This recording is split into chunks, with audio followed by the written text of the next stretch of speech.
Okay, kain tayo. Yung ginulay na mais tapos yung turkey pastil.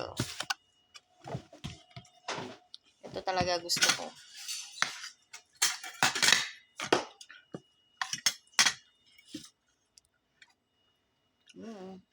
Kanina umaga ito din ang kinain ko. Ang dami kong nakain.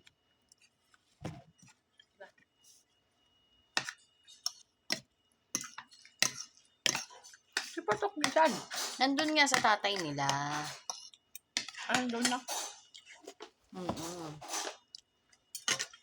Punta dun si Si Beck nandun na. Biik nandiyan sa kwarto. Ba't di siya pumunta? Siguro nagalit na yung tatay niya kakahingi ng pera.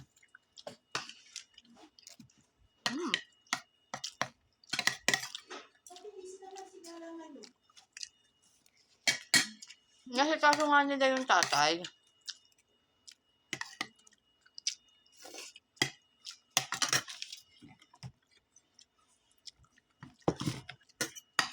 Ganyan, may si Baboy pag Ramadan.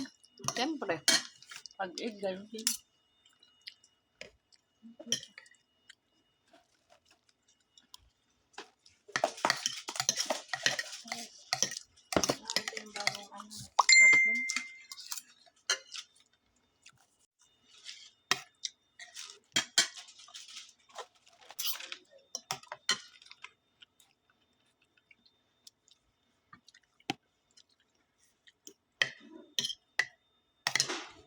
Yara din ako. Masarap yung ketchup. Hindi naman niya sinusuli.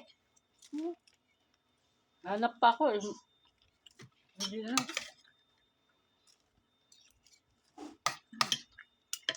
Sarap Di daw magkasya. Di daw magkasya.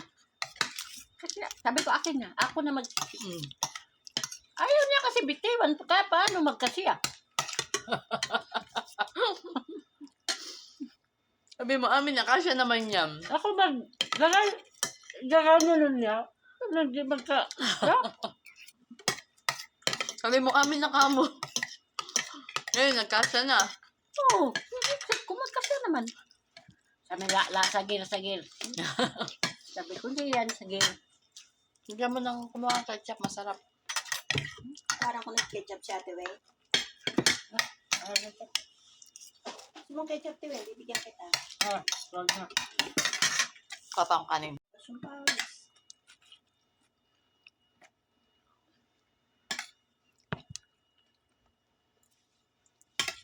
Sarap. Sarap nga to, may ano eh. May mayonnaise. Ketchup tsaka mayonnaise.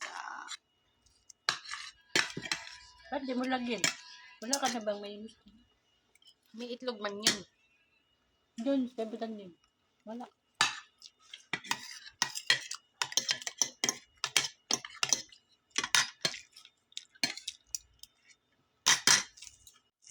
Katatawag lang talaga niya. Tapos hanap siya ng hanap.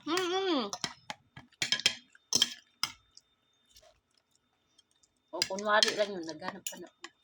Wala pa yung siya nakatingin niya, siya nakatingin. Tapos nakita niya to, sabi niya, Wey na nga, kainin pasta ha. Siguro, baka nag-check din ako magkain. Ako kumakain ng pinako. Ano, utos na ko.